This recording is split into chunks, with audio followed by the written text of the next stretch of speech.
نحمده ونصلي على رسوله الكريم أما بعد بسم الله الرحمن الرحيم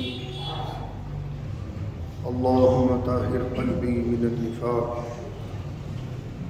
وعملي من الرياء ولساني من الكذب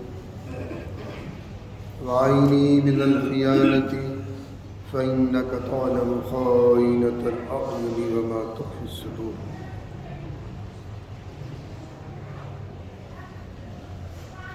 عزیزان گرامی، گزشتہ جمعے کو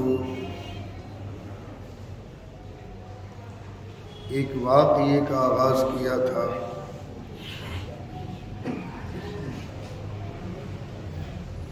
اور اس کی جو ہیڈنگ تھی، اس کا جو عنوان تھا، انسان اللہ تعالیٰ کی کس کس نعمت کا شکریہ ادا کر سکتا ہے۔ بے شمار نعمتیں ہمہ وقت بندوں پر نچھاور ہے۔ اسی ضمن میں حضور پاک صلی اللہ علیہ وسلم نے جو ارشاد فرمایا تھا واقعہ، اور میں نے حوالہ بھی دیا تھا، حضرت شیخ جلال الدین سیوطی رحمۃ اللہ علیہ کی کتاب ہے البدور الصافرہ فی احوال الآخرہ۔ اسلام میں رہبانیت کا کوئی تصور نہیں ہے۔ دیگر مذاہب میں سنیاس لینا ہے، لیتے ہیں، لے رہے ہیں، لیتے رہیں گے، چاہے وہ عیسائیت ہو، اہل حنودیت ہو، وہاں سنیاس لیتے ہیں، تپسیائیں کرتے ہیں، بڑے مجاہدے کرتے ہیں، اور اللہ ان کے مجاہدوں کا بدلہ دیتا ہے۔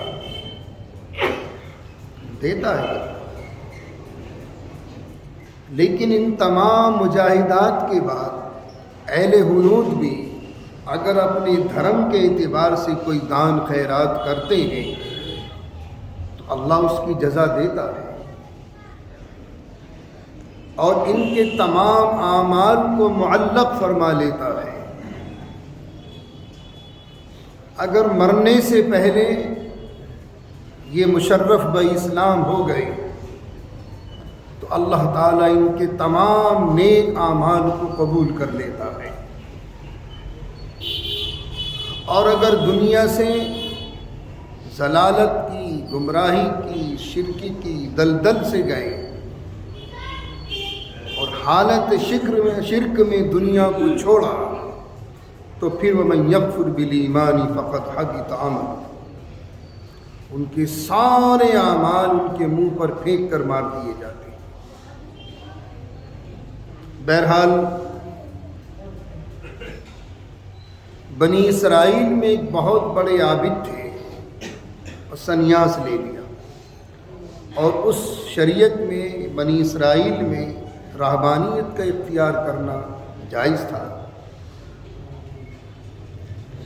حضور پاک صلی اللہ علیہ وسلم آگے ارشاد فرماتے ہیں کہ یہ بندہ خدا دنیا کے تمام جھمیلوں کو چھوڑ کر اپنی عزیزوں کو، اپنے اقارب کو، اپنی اہل و عیال کو، دوست احباب کو ایک سمندر کے ٹاپو پر گیا اور وہاں جا کر اللہ اللہ کرنا شروع کیا، کرتے رہے۔ پھر اللہ کو رحم آیا، اس کے کھانے کا انتظام، اس کے پینے کا انتظام، تو اسی ٹاپو پر اللہ نے ایک انار کا درخت پیدا کیا، اور اسی ٹاپو سے اللہ نے ایک میٹھے پانی کا چشمہ بھی جاری کر دیا۔ لے میرے بندے، کھاتا رہے، پیتا رہے، مجھے یاد کرتا رہے۔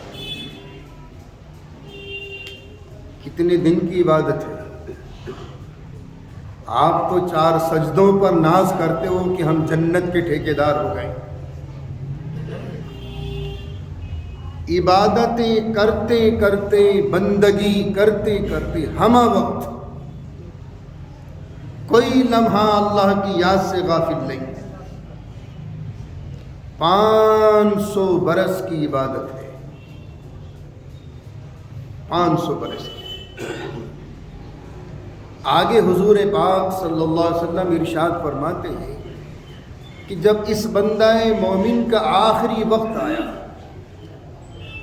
ایک دعا مانگی، اللہ میاں مجھے موت سجدے کی حالت میں دینا. بڑی اچھی موت ہے،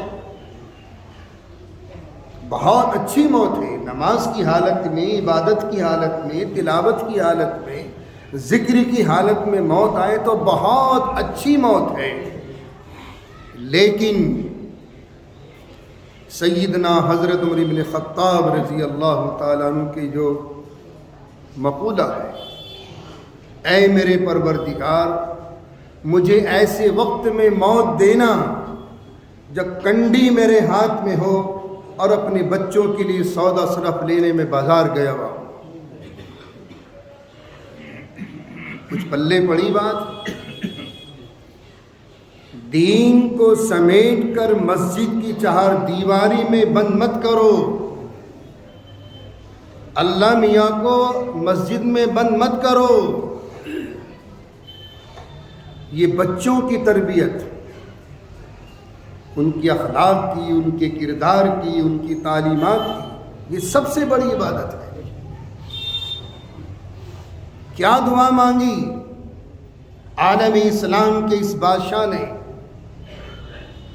آج ہم سودا سلب لاتے ہوئے ناک منہ چڑھاتے ہیں، لڑائیاں ہوتی ہیں بیوی میں اور شوہر میں،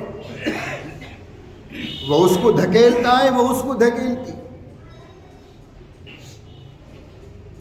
بچوں کے لیے سودا سلف لانا بھی بہت بڑی عبادت ہے. یہ حضرت عمر فاروق ابن خطاب رضی اللہ تعالیٰ عنہ کا مقولہ ہے. ہم دعا مانگتے ہیں سجدوں میں ہماری موت آئے، ذکر و اذکار میں، یہ موت اچھی ہے، میں اس کا منکر نہیں ہوں. لیکن دین کو مسجد سے باہر نکالو، سماج میں دین قائم کرنے کی کوشش کرو. سماج کی برائیاں، یہ یووا طبقہ اتنا بگڑ چکا ہے، نشے بڑا ہو گیا.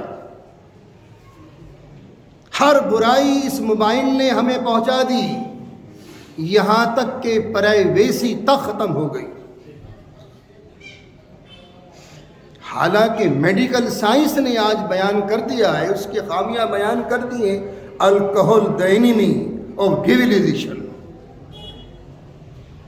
کہ شراب انسانیت کی بدترین دشمن ہے. اس لیے سماج کو وہاں دین ضرورت ہے، سماج میں دین کی ضرورت ہے. یہ زمین پیاسی آج کے دور فتن میں، جس میں ہم گھٹ گھٹ کر سانس لے رہے ہیں. اخلاق سے، کردار سے، معاملات سے ایسا میسج چھوڑو کہ دنیا کی قومیں اش اش کر کے کہنے لگے یہ مسلمان ہیں، یہ مسلمان ہیں. بہرحال 500 برس کی عبادت اور موت سجدے کی حالت. آگے حضور پاک علیہ السلام ارشاد فرماتے ہیں،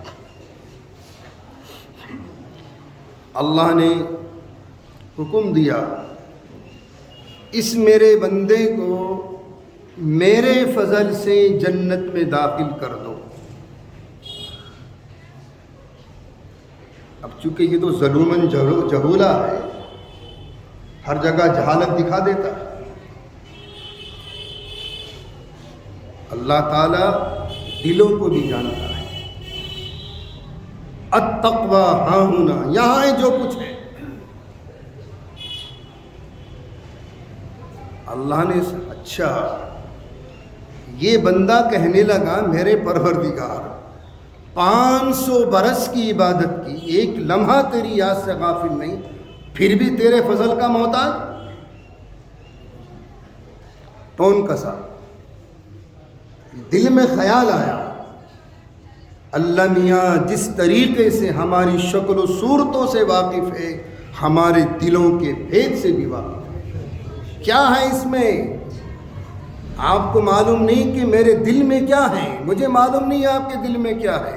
اللہ بہتر جانتا ہے کہ کس کا دل صاف و شفاف ہے اور کس کے دلوں میں حسد و کینہ اور بغض بھرا ہوا ہے، اللہ جانتا ہے۔ اللہ نے ارشاد فرمائے، میرے ملائکہ اس میرے بندے کو ذرا جہنم تک لے جاؤ اور جہنم سے دور رکھنا، 500 برس کی مسافت کی دوری پر دور رکھنا، قریب مت لے جانا۔ اب جب وہاں کی لپٹیں اور ہوائیں گرم گرم تھپیڑے لگے تو میاں کو پیاس لگی، میاں کو پیاس لگی، ایک گلاس نمودار ہوا، یہ لپکا، فرشتوں نے روک لیا، فرمایا بندہ خدا یہ دنیا نہیں ہے، یہ آخرت کی منزل ہے، یہاں پانی قیمت سے ملتا ہے، قیمت سے۔ فرمایا اے اللہ کے فرشتوں اس گلاس کی قیمت کیا ہے؟ کیونکہ زبان پر خشکی آ گئی، ہونٹوں پر پپڑیاں جم گئی، حلق خشک ہو گیا، اور وہ بھی جہنم سے کتنی دوری پر ہے بندہ خدا؟ ایک گلاس کی قیمت 500 برس کی عبادت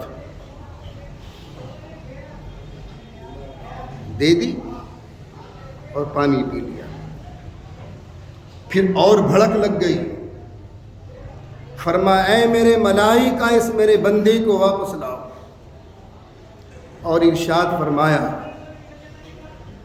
میرے بندے میں نے تجھے 500 برس کی عمر دی تھی، ایک ایک سانس کا حساب دے دے۔ یہ سانسیں جو ہم اپ ڈاؤن کرتے ہیں 24 گھنٹوں میں 24,000 مرتبہ کرتے ہیں، ایک ایک سانس کا حساب دے دے۔ یہ تازی تازی ہوائیں کھائیں تو نے، ایک ایک لمحے کا حساب دے دے۔ پھر 500 برس میں تو نے کتنے انار کھا لیے ہوں گے، ایک ایک دانے کا حساب دے دے۔ 500 برس کی عبادت پر ناز تھا نا، اور کتنے گھونٹ پانی پی لیے ہوں گے 500 برس میں، ایک ایک قطرے کا حساب دے دے۔ سجدے میں گر گئے، مرتبہ کے اعتبار سے بڑے تھے، خیال آیا، اور بڑوں کی چھوٹی سی غلطی پر بھی بڑی پکڑ ہوتی ہے۔ یہ خیال آیا تھا کہ اب بھی تیرے فضل کی ضرورت ہے، 500 برس عبادت کرنے کے بعد بھی۔ اسی خیال پہ پکڑ ہو گئی، سجدے میں گر گئے میاں جی، فرمائے بار الہ بے شک تیرے فضل پر نجات ہے، اعمال پر نجات نہیں۔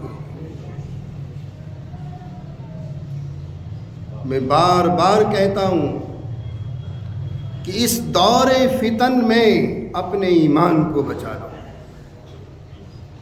عمل تو جیسے بھی ہیں ٹوٹے پھوٹے اللہ میاں کرا رہا ہے، کرتے رہو، لیکن ایمان کا سودا مت کر دینا۔ ایمان بہت قیمتی سرمایہ ہے۔ اور ایک بات آخر میں ذہن نشین فرما لیں، جب ہم آئینہ دیکھتے ہیں اپنی شکل نظر آتی ہے، اور شکل میں جو بھی داغ دھبے ہوتے ہیں ہم پھر ان کو لوشن سے، کریم سے انہیں مٹانے کی کوشش کرتے ہیں۔ دوسروں کے عیبوں کو مت دیکھو، اپنے آپ کو صحیح کر لو، دوسرا خود بخود صحیح ہو جائے گا۔ اپنے آپ کو صحیح کر لو، دوسرا خود بخود صحیح ہو جائے گا۔ وہاں ضرورت نہیں پھر تبلیغ کی اور دین کی۔ اپنے آپ کو صحیح کر لو، اپنے اعمال کو، اپنے اخلاق کو، اپنے کردار کو، اپنے معاملات کو، اپنے رہن سہن کو، دوسرا خود اتنا متاثر ہوگا کہ وہ خود بخود صحیح ہو جائے گا۔ بہرحال امر بالمعروف والنہی عن المنکر تو ہمارا فریضہ ہے، لیکن اس فریضے میں سب سے اول فریضہ کیا ہے کہ ہم اپنے آپ کو صحیح کر لیں، دوسرا خود بخود صحیح ہو جائے گا۔ اللہ ہم سب کو اعمال صالحہ کی توفیق عطا فرمائے اور آخری دم تک، مرتے دم تک ہمارا ایمان قائم دائم رکھے۔ انشاءاللہ باقی تفصیل آئندہ۔